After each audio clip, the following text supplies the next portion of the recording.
Okay, Henry, Heritage Day questions for your grandparent interview. Thank you for picking me. That is an honor to be picked.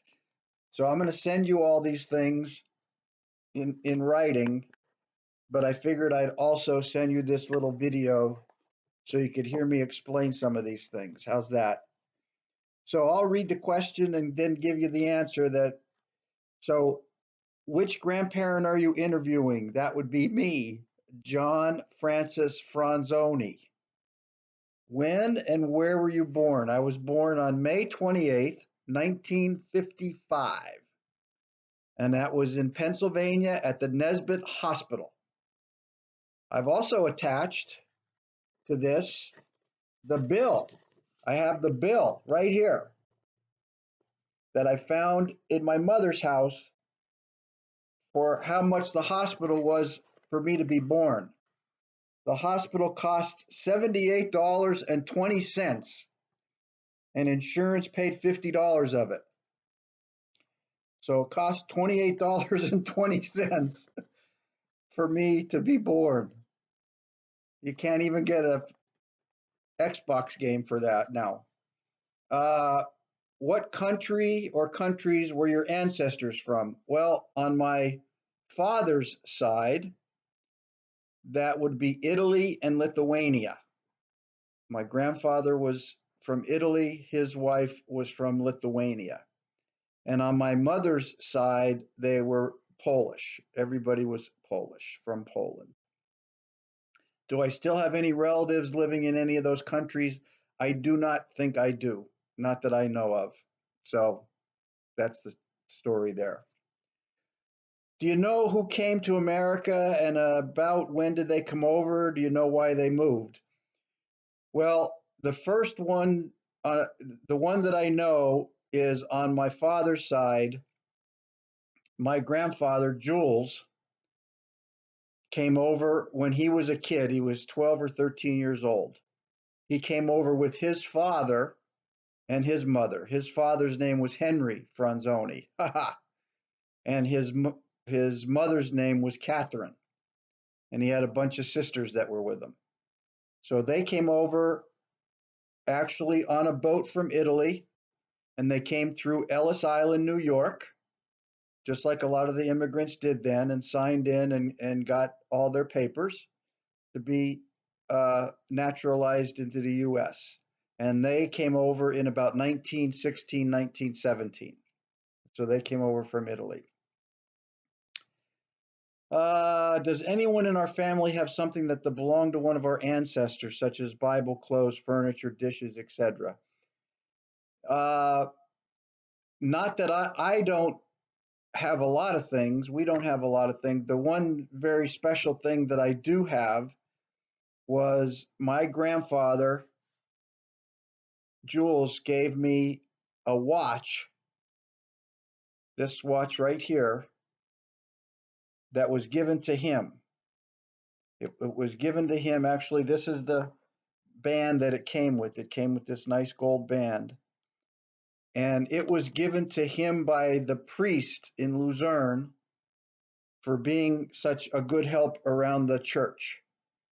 And so when he was getting older, he wanted to give it to me. So I still have that watch. A Hamilton watch still works pretty good. So um, that I have right here. That's about all I know that we have in possession. Do you have any customs that come from your ancestors, such as special foods, holiday traditions, or belief? Well, probably the most significant one is Christmas Eve dinner that came from the Polish side, and you know about that. That starts with beet soup, borscht, and fish and seafood and pierogies, and then sharing the Christmas holy wafers with your family. And we did that all the time at Christmas. So that was a really big deal. That was a tradition that you just didn't get away from. Do you have any other interesting facts or stories about your ancestors? Are they related to anybody famous? Do any of your ancestors have any unusual job or invent something? Well, I don't think I know of anybody that's famous, uh, but I know that before they came to Luzerne, um, my grandfather did work at Macy's, and he did work. I believe the story goes that he worked some at Yankee Stadium um, before moving to PA. And both him and his father, Henry, were coal miners. So when they got to Pennsylvania, that's what they did. But other than that, there's nobody I know that's any more famous than that. So that's the story there. Now gets interesting, Henry. Tell me about your parents. That would be my parents. That would be your great grandparents. What did they do? What were they like? Tell me some of your favorite memories of them. Well, my father, that would be your great grandfather. His name was John Henry Franzoni, and his nickname was Fritz. And actually, my nickname was also Fritz, and all my brothers' nicknames were Fritz. So it was funny when somebody called the house and we were all there, and that our friends would say, "Is Fritz there?" And my mother would have to say, "Which one? The father, the one that runs track, the one that wrestles, the one that's little?" That she'd have to say all those things to figure out which Fritz they were trying to get a hold of. And he was born in Luzerne, PA, right down the street from where we live, in 1934. And he went to Larksville High School and he played basketball. He was like 6 foot 1 or 2 inches tall, so he was a pretty tall guy. Um, he was a bricklayer. A bricklayer is somebody that makes things out of brick. Like you could see all this fireplace stuff here. And he built a real lot of buildings in the Wyoming Valley here. And then he also spent a while, I think it was a year or two, in Washington, D.C., traveling every week to Washington, D.C. When there wasn't a lot of work here, and built helped build a lot of buildings in Washington, D.C. That would have been um, in the 60s. And he was also a firefighter, part of Pringle Volunteer Fire Company, one of the companies that Uncle JF is still part of. Um, and as a bricklayer, that's a pretty dangerous job. And unfortunately, he got hurt twice very badly. Once he fell off once he jumped off a scaffold thinking it was falling down, and it ended up the wall was falling, and the wall fell on top of him. And he was in very bad shape and missed 3 years of work. And all the doctors said, "You're never going to be a bricklayer again." And he said, "No, that's what I do. I'm a bricklayer." And he never quit. He never, ever, ever quit. And he kept working towards it and working towards it. It took him 3 years, but he went back to being a bricklayer. And then many, many, many years later, he got hurt again. And then that was the end of his bricklaying career. And he was very strict. So whatever he said for you to do, you better do it, because he was very strict. He'd always take care of you and he'd protect you, but you better not disobey or you're going to be in trouble. That was my father. That was your great grandfather. Your great grandmother, my mother, her name was Frances Ann. Her name before she got married was Danilczyk, Danielczzyk. That's a good one to remember. It's a good password. Um, and her nickname was Babe. Everybody called her Babe. And she was what held everybody together, because we had 5 kids in the family, and She would keep everybody in line, and she also went to Larksville High School, and she played the xylophone in the band. You'll have to look up what a xylophone is, but that's what she played in the band. And actually, her xylophone is still hanging on the wall at the house that Uncle JF lives at now. So that's where she was. She was also part of the ladies auxiliary in Pringle, where my father was, and she would help with the bazaars and the food and the parades and all that kind of stuff. Um, Before she got married, she worked in a jewelry store for a little while, and then she was both a waitress and a cook at the seafood restaurant and bar that her father, my grandfather, owned, and it was in Larksville, about 600 yards from where we live right now, and it was called Wilkie's. That was the bar and seafood restaurant where they'd serve lobster tail and clams, and it was sort of like Red Lobster. So that's where she used to work before she got married.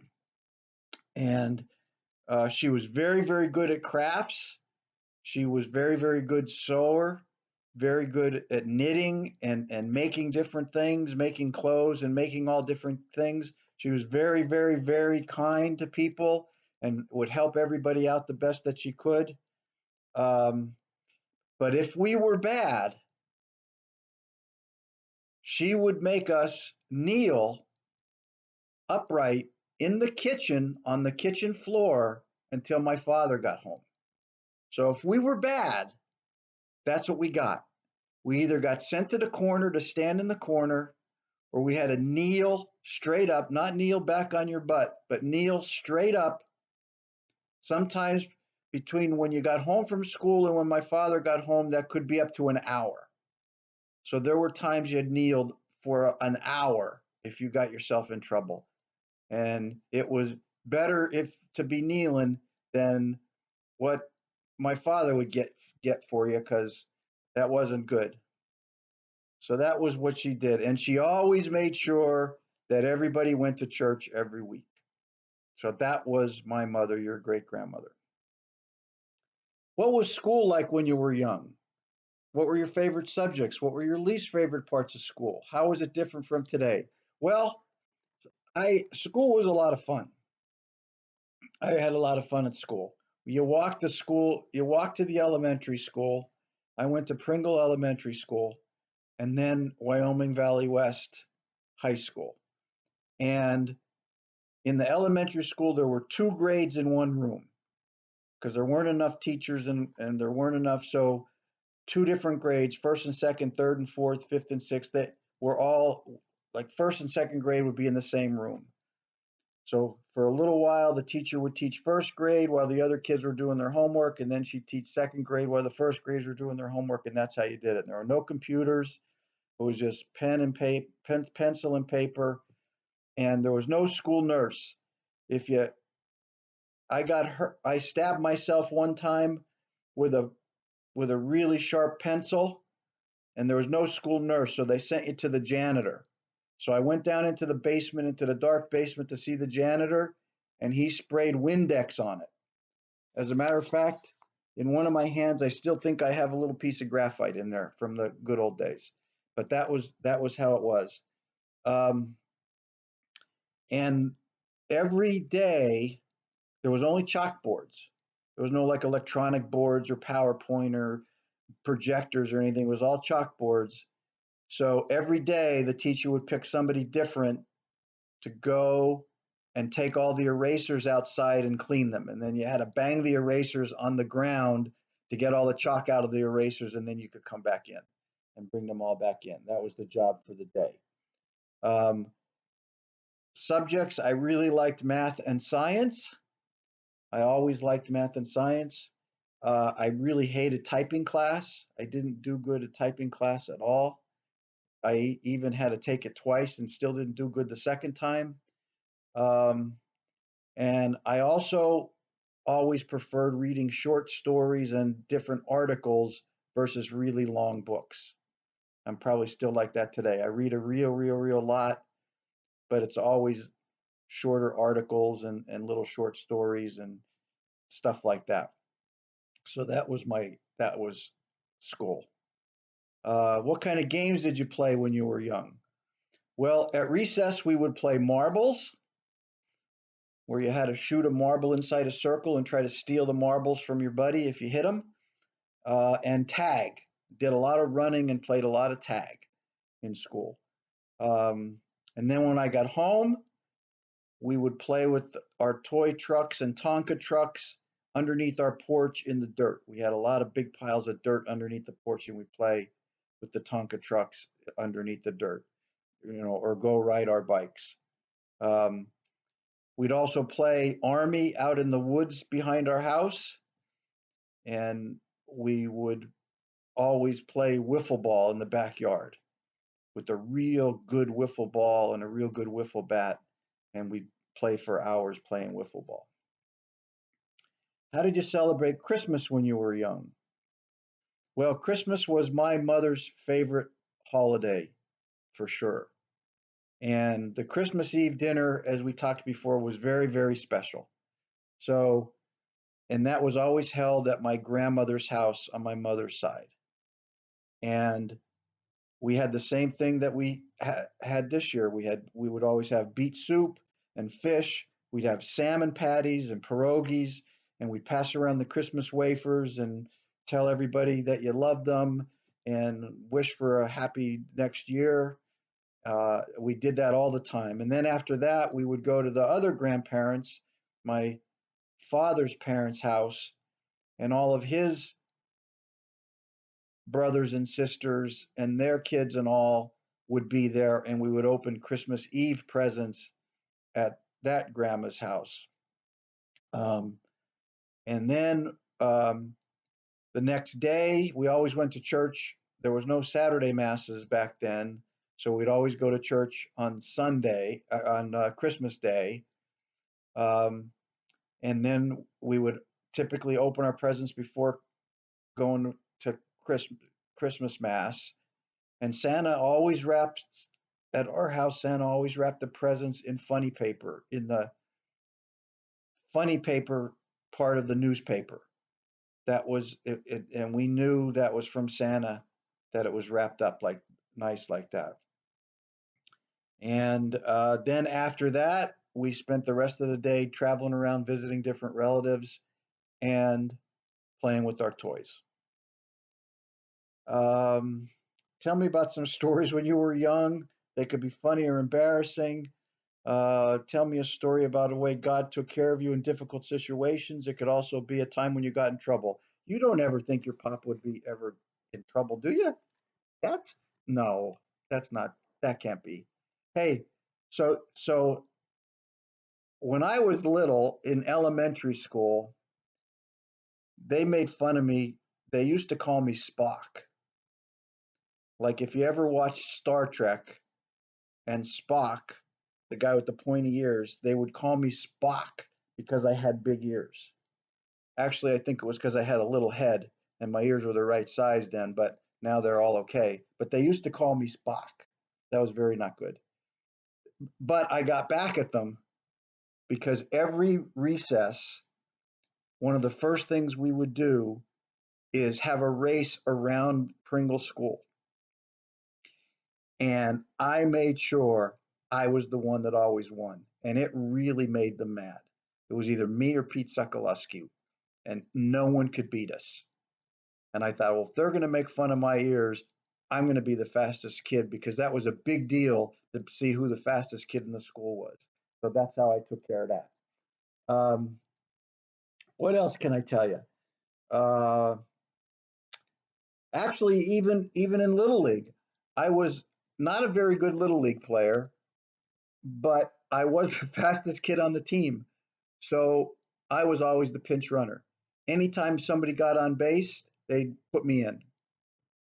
And so that was my job on Little League, was to be a pinch runner.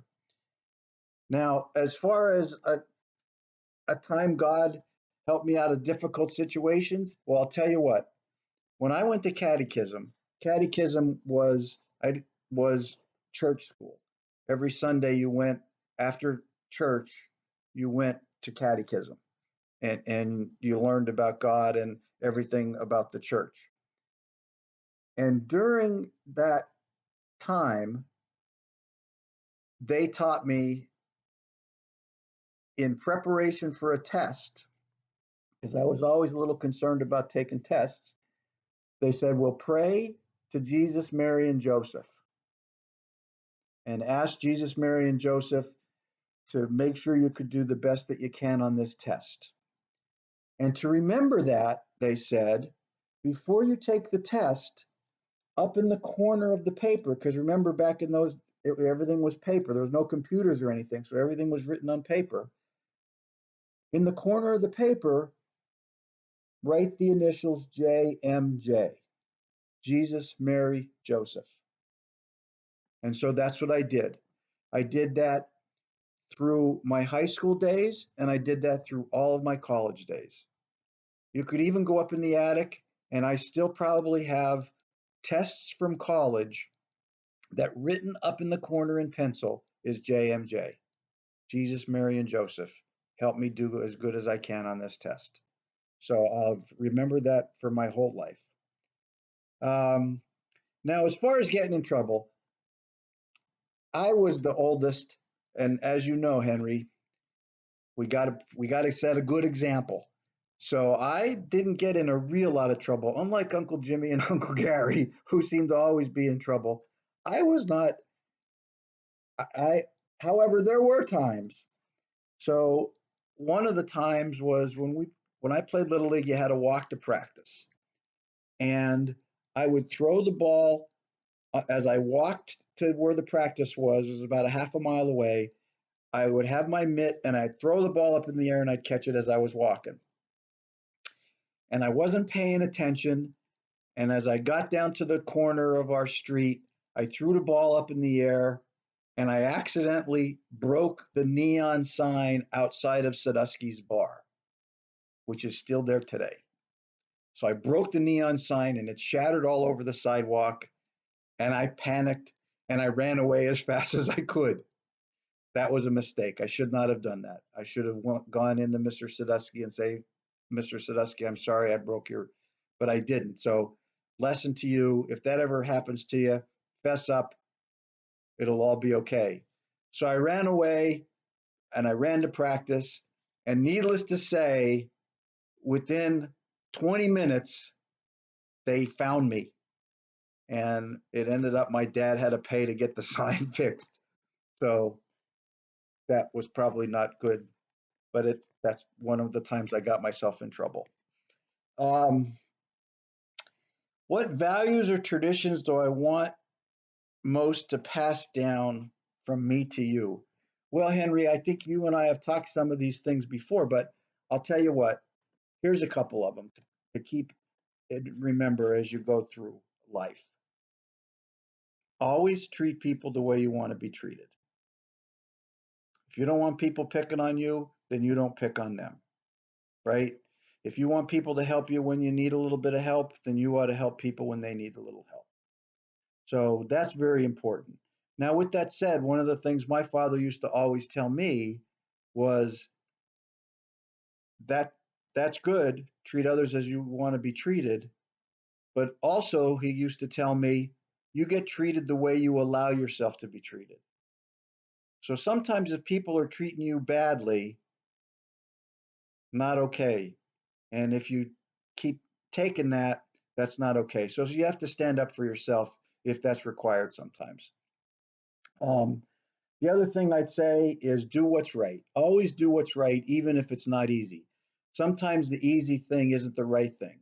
So me running away when I hit the and broke the light, that was the easy thing. The easy thing was for me to run away. It wasn't the right thing. The right thing for me to do should have been go into Mr. Sadusky and say, I'm sorry, but I broke your light. So I would say do what's right, even though it's not what's easy. And you know what that is. You follow the 10 commandments, you do good things, and you know what doing the right thing is. Work hard and good things will happen. Work hard, work hard, work hard. Sometimes it doesn't seem like it's working, but work hard and good things will happen. And most importantly, and I learned this from my father when he got hurt and they said he wasn't going to come back to be a bricklayer. Never, ever, ever quit. Never quit, especially when things aren't going your way. If you're having trouble with a homework assignment, if you're having trouble learning something in a sport, if you're having any kind of trouble at all, and it doesn't seem like it's going your way, don't quit. Ever, ever, ever. You could figure this out. That's what I've learned. That's what I want. I want you to try to learn and be that way too. Respect your father and your mother. That's a pretty important one. I'm sure that they teach you that in church all the time. Be a good big brother to the girls, even though sometimes they pick on you and stuff. You're the big brother. You're the only one they got. So be good to them. And especially now as you're getting older and you're out there doing things on your own, away from everybody, I tell JF, Uncle JF, and your mom know this when they were growing up. Don't ever do anything out there that would embarrass yourself or your family. If you do what's right and you work hard and you treat people with respect, you never have to worry about that. And make sure you go to church. And most importantly, have fun. Have fun. Have fun at your sports. Have fun at school. Have fun as much as you can. Okay? So that's what I got. Uh, One of the other things I'm going to send this. Here's some documents that you could look at of when it would have been my great grandfather, and he brought my grandfather with him when they came over on the boat in Ellis Island, and then they tried to get into Luzerne County. Here's some of the paperwork. Henry Franzoni, and when he tried to apply to become a citizen. Here's another one, United States petition for naturalization to become a citizen, a declaration of intent to become a citizen, and Henry Franzoni. And then there's another one in here that shows um, Henry coming in, what his wife's name was, and all the kids. My grandfather Jules, which would be your great great grandfather, and all of his sisters, Jeanette, Marie, all the different sisters that he had, and when they were all born. So that could be pretty cool to hang on to that. So that's what I got for you, buddy. I hope it helps with your exploring your family history day. And as you know, I've told you before, if you ever have any kind of questions about any of this stuff or anything else, or you want to talk about anything, you give me a call. Okay. I see you. Bye.